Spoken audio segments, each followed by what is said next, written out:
Oh man, so senior year, it's been like so much going on. The student alumni ambassadors, Mala UN, Collegiate 100, the track and field team, Interfraternity Council, Kappa Kappa chapter of Alpha Kappa Alpha Sorority Incorporated, Leadership Fellows Orientation Counselor, Finer Niners Acapella Organization, National Society of Collegiate Scholars, PRSSA, Student Government, Judicial Branch, Order Omega, Muslim Student Association, Black Student Union, Niner Guide. I have a lot. Campus Activity Board, Vice President of Recruitment, Delta Phi Lambda Sorority Incorporated, Orientation Counselor, Interfaith Niners Initiative, 49er Democracy Experience, 100 Black Women, Enactus, Kappa Sigma Fraternity, Niner Times, Alpha Delta Pi Sorority, the Women in Business Program, the Women's Leadership Development Program, a Safe Counselor, We Could Welcome, the National Society of Collegiate Scholars. I was the president of the Diversified Greek Council, Student Body Vice President, Greek Man of the Year, Greek Woman of the Year. I am the reigning homecoming queen. It's really amazing to see how much you can do in a short amount of time. I think the first thing that I remember about my freshman year is that my very first class on that Monday at 8 a.m. was organic chemistry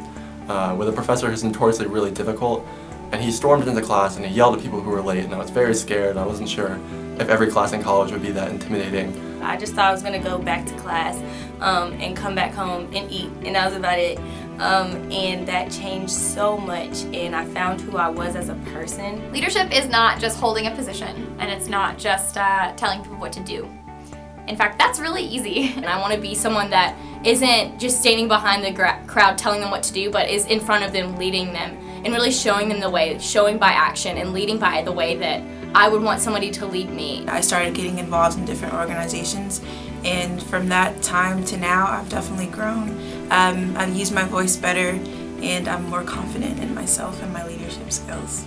I used to be really focused on my grades, very black and white, very concerned about, standards, and now I'm a little bit more laid back. I mean, I'm still pretty concerned about grades, and I'm still pretty concerned about having a structure and time management, but I realize that sometimes those really memorable experiences come from when you're carefree or when you don't really know what path you're supposed to take. I have changed so dramatically. As a freshman, I never would have imagined that as a senior I would be leading a demonstration to advocate for a permanent meditation space on campus. I never would have thought that I would be able to coordinate 20 plus organizations under a coalition. I feel like I've definitely grown in my confidence. I feel like I'm able to take the lead in a lot of things. It's just a lot of things balancing being a student, student body president, also my other organizations, and find that balance, and also remembering that I do sometimes need to eat. I would say my most memorable college experience was the year that I got to be an orientation counselor. I really loved working with incoming students and their family members and getting to welcome them to UNC Charlotte.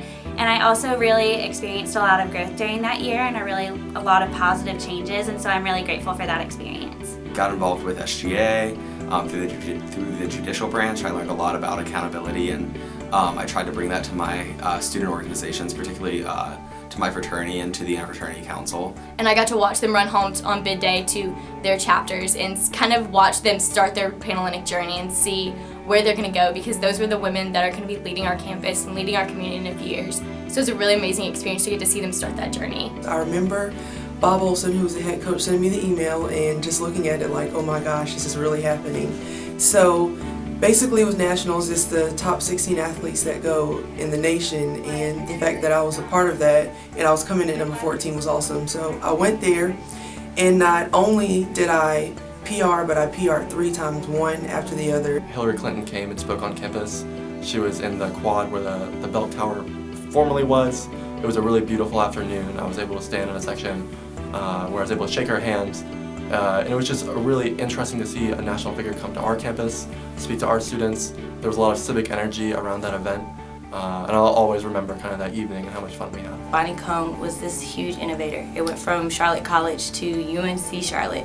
And for me, that means a lot to me, because that means I can make an impact and be able to do the very same thing. As a large state school, you would think that it'd be hard to get involved, but it's really not. It's extremely diverse here, and I love it. And that's actually one of the reasons that I joined my organization, Delta Phi Lambda Sorority Incorporated, which is Asian interest but not exclusive, because I wanted to just be able to learn more about other cultures. Being a 49er is about creating something that will be here forever. I just love how family oriented UNC Charlotte is. I like to use the phrase that I kind of like sold my soul to the university because I dedicate all my time to UNC Charlotte. But I think when I reflect and look back at my time here, I'll remember the times where I'm feeling down. I'll remember all the things I've done for the university. Even this year as a senior, it's been really hard just because I can't really start new things or have new leadership roles. But I have had people come up to me this year and ask, how can I be a leader on this campus? How can I get involved? And so maybe even though I can't do those things myself, I've been able to help other people initiate their own leadership journey. And so being able to do that has really still been a way that I was able to contribute. Being a mentor has definitely changed my life. I've definitely leaned on a lot of faculty and staff for support and help in different things, and I'm very appreciative of that. I would not be attending grad school. I would probably not be as happy of a student as I am today without the mentors that I've interacted with. They've always saw more in me than I saw in myself. I used to get overwhelmed with trying to please everyone, and I realized that through coming to college, you come here to better yourself. At the end of your college career, you don't want to look back and regret that you didn't get involved in something. The legacy I hope I left here at UNC Charlotte is that I was able to change the people around me while remaining the same person. I hope that my legacy is for people to want to create change. For students to never underestimate what they can achieve. You can overcome all the internal voices that you have that tell you no. You never know what you're capable of until you try. Go Niners! Go Niners! Go Niners! Go Niners! Go Niners! Go Niners! Go Niners! Go Niners! Go Niners! Go Niners! Go Niners!